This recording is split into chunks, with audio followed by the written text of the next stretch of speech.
कुछ लोग होते हैं शोखे और बदतमीज किस्म के, फिर आते हैं जलील और घटिया किस्म के लोग, और एंड पर आते हैं वो लोग जो सिनेमा में डेट मारने आते हैं टिकट खरीद कर वहां पर पीछे बैठकर बकवास करते रहते हैं मुसलसल। और इन लोगों पर मुझे सबसे ज्यादा गुस्सा है।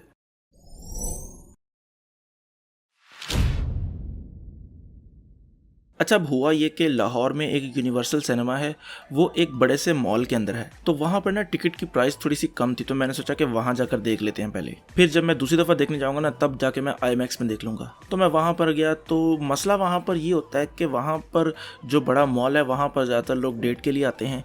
तो वो छुपने के लिए एक जगह देखते हैं, और वो उनके पास जगह कौन सी है, सिनेमा है।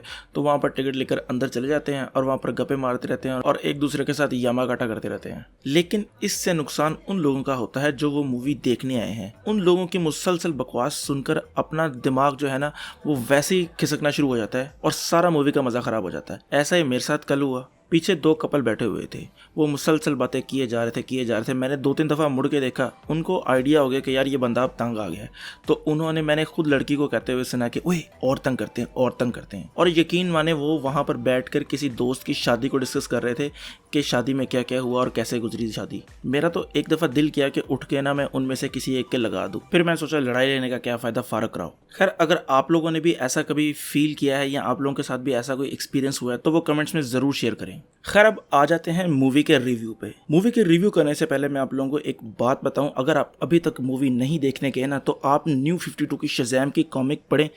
मेरे ख्याल से पिछले 5 से 7 सालों में जितनी भी कॉमिक बुक मूवीज़ बनी है ना, ये बहुत ज़्यादा कॉमिक एक्यूरेट है। मतलब मैंने तो न्यू 52 की कॉमिक शज़ैम की पढ़ी हुई थी, तो एक सीन आता था तो मैं सोच रहा था हाँ यार ये तो मैंने कॉमिक में पढ़ा हुआ है, ये इसी तरह नहीं था, लेकिन थोड़ा सा उन्होंने चेंज कर दिया है। फॉर एग्जांपल, वो जो सीन था जिसमें वो लड़की को बचाता है, एक जो चोर होता है वो उसका पर्स छीनने की कोशिश करता है, उससे बचाता है लड़की को, और वो लड़की उसे पैसे देती है और फिर उनको होता है कि यार हमें पैसे मिलना शुरू हो गए। ये सीन कॉमिक में भी इसी तरह है, लेकिन वहाँ पर एक बूढ़ी औरत होती है, आपने अगर मूवी देखी है तो वो उसको एक ओल्ड जो है वुमेन कहकर बुलाता है। तो कॉमिक में इस तरह होता है कि वो एक बूढ़ी औरत से पर्स छीन कर जा रहा होता है चोर, तो वो उसे छुड़ाता है, तो वो उसे $10 देती है। तो सेम इसी तरह का इन्होंने सीन बनाया है, लेकिन इसमें थोड़ी सी बूढ़ी की बजाय उन्होंने यंग औरत को रख लिया है और थोड़ा सा उल्टा कर दिया है कि चोर लेकर भागने की बजाय चोर खुद वहाँ पर रो रहा होता है, और वहाँ पर जो पैसे देते हैं उसे $10, इसकी बजाय उसे पैसे तो देती है लेकिन थोड़ा सा और सिनेरियो में देती है। वो देती इसलिए है कि मैं यहाँ पर मौजूद नहीं थी, मैं यहाँ से जा रही हूँ, तुम लोगों ने मुझे नहीं देखा, इस तरह, यानी कि सबूत मिटाने की कोशिश करने के लिए। तो ये सीन काफ़ी हद तक उस सीन से मिलता था। अच्छा, हमारी मूवी विलन से स्टार्ट हुई थी, तो मैं भी यहाँ पर स्टार्ट में थोड़ा सा विलन के ऊपर डिस्कशन करूंगा। अब जो मार्क स्ट्रॉन्ग का जो सिवाना वाला कैरेक्टर था ना, वो बहुत ही आखिरी किस्म का धांसू कैरेक्टर था, और मुझे उम्मीद थी कि ये 7 डेडली सिंस को इन्वॉल्व करेंगे, क्योंकि ब्लैक एडम तो है नहीं। न्यू 52 की कॉमिक में उन्होंने ब्लैक एडम को इन्वॉल्व करवा दिया, इसलिए जो सिवाना का कैरेक्टर था ना, वो इतना ज़्यादा स्ट्रॉन्ग नहीं था। लेकिन यहाँ पर उन्होंने सिवाना को ऊपर लाना था, ब्लैक एडम तो था नहीं, तो इसलिए उन्होंने 7 सिंस को इन्वॉल्व कराया, जो कि बहुत एक अच्छी बात थी। और उस विलन को बड़ी एक अच्छी आर्क प्रोवाइड की कि बचपन में उसको डिनाई कर दिया गया, उसको ये बता दिया गया कि तुम चोजन वन नहीं बन सकते, जिसकी वजह से उसके दिल में बुग़्ज़ पैदा होना शुरू हो गया और जो है वो नफरत बढ़ती गई। पूरी मूवी में सिवाय 2 या 3 पॉइंट्स के अलावा कहीं पर भी ऐसा नहीं लगा कि जो सिवाना है वो शज़ैम को हरा देगा। यानी कि वो इतना खतरनाक किस्म का विलन नहीं था, जिस तरह जॉर्ड था ना, उस तरह का नहीं था वो। लेकिन खैर, ओवरऑल जो इंप्रेशन था ना सिवाना का, वो बहुत ज़बरदस्त था, और मार्क स्ट्रॉन्ग ने बड़े ज़बरदस्त तरीके से उस कैरेक्टर को प्ले किया है। और मार्क स्ट्रॉन्ग जो है ना, वो उस तरह का बंदा है कि मूवी मोस्टली बुरी होती है, लेकिन वो बंदा बड़ी अच्छी एक्टिंग करता है और हर मूवी में वो अपना 100% देने की कोशिश करते हैं। अच्छा, अब बात कर लेते हैं अपने मेन हीरो की और उसके साइड किक्स की। तो बिली बैटसन का कैरेक्टर प्ले किया है एशर एंजल ने, और शज़ैम का कैरेक्टर प्ले किया है ज़ैकरी लेवाई ने। लेकिन इन दोनों से भी ज़्यादा इंटरेस्टिंग कैरेक्टर इस मूवी में था, वो था फ्रेडी फ्रीमैन का कैरेक्टर, जिसको प्ले किया है जैक डिलन ग्रेजर ने, और वो इन दोनों से बहुत ज़्यादा बेहतरीन और इंटरेस्टिंग कैरेक्टर था। और मेरे ख्याल से शज़ैम के साथ अगर फ्रेडी फ्रीमैन ना होता तो इतनी ज़्यादा कॉमेडी हमें इस मूवी में शायद देखने को ना मिलती। और जो ज़ैकरी लेवाई है और एशर एंजल है, उन दोनों ने भी बड़ा अच्छा काम किया है।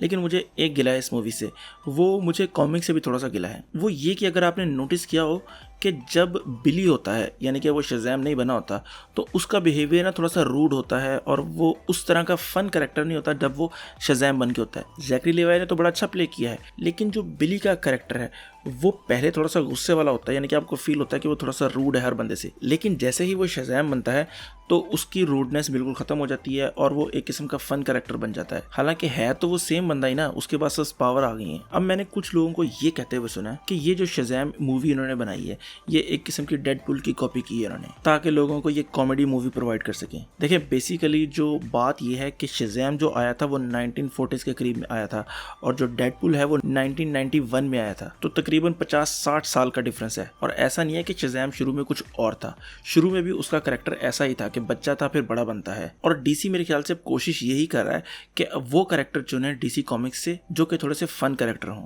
जैसे मैंने सुना है कि प्लास्टिक मैन की मूवी आ रही है, अब प्लास्टिक मैन एक बहुत ही फन कैरेक्टर है, तो इसलिए वो शायद ऐसी मूवीज को लेकर आ रहे हैं जो लोगों को लगे कि थोड़ी सी लाइटर टोन की तरफ है। अब मैं तो उस वक्त का इंतजार कर रहा हूँ जब ये डार्क साइड को मूवीज में लेकर आएंगे और लोग कहेंगे कि ये जो है वो थैनोस की कॉपी है, क्योंकि लोगों ने रिसर्च तो कही नहीं है थोड़ी बहुत, उन्होंने सीधा कह देना है कि डार्क साइड ओ ये तो थैनोस की कॉपी की है इन्होंने। अच्छा, और मैंने एक बात ये भी सुनी है कि जिसको हम DCEU कह रहे हैं वो DCEU नहीं है, ना ही वो वर्ल्ड्स ऑफ DC है, बल्कि उसको DC वाले ना DC फिल्म्स कह रहे हैं।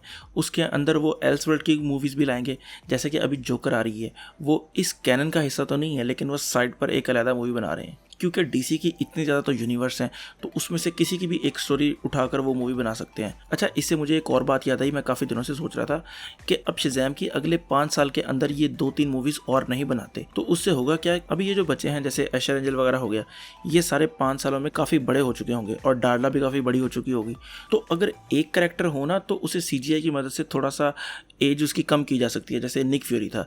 लेकिन अगर आपकी मूवी में 5-7 बच्चे हैं जो सारे प्ले कर रहे हैं तो उन सबको DH करके आप बच्चा तो नहीं दिखा सकते। तो DC को कोशिश करनी होगी कि अगले 5 साल के अंदर कम से कम 2 मूवीज और बना के इसकी ट्रिलॉजी एंड करें। तो ओवरऑल अगर मैं बात करूं तो इस मूवी की कास्टिंग, राइटिंग और डायरेक्शन काफ़ी ज़्यादा अच्छी थी। और जब मैं दूसरी दफ़ा IMAX में देखने गया तो वहाँ पर काफ़ी खामोशी थी और लोग तसल्ली से उस मूवी को देख रहे थे और इन्जॉय कर रहे थे। तो ये एक काफ़ी फैमिली फ्रेंडली मूवी है, तो अगर आप इसको देखना चाहते हैं तो फैमिली को ज़रूर लेकर जाएं देखने के लिए। यानी कि अगर आपके साथ कोई छोटा बच्चा है जो सुपर हीरो मूवीज़ का फ़ैन है तो उसको लाजमी लेकर जाएं। और मैं इस मूवी को रेट करूँगा 8 आउट ऑफ 10 और मुझे पर्सनली ना एक्वामैन इससे ज़्यादा अच्छी लगी थी। बाकी आप लोग मुझे बताएं कि आप लोगों को ये मूवी कैसी लगी और आप इस मूवी को क्या रेट करेंगे।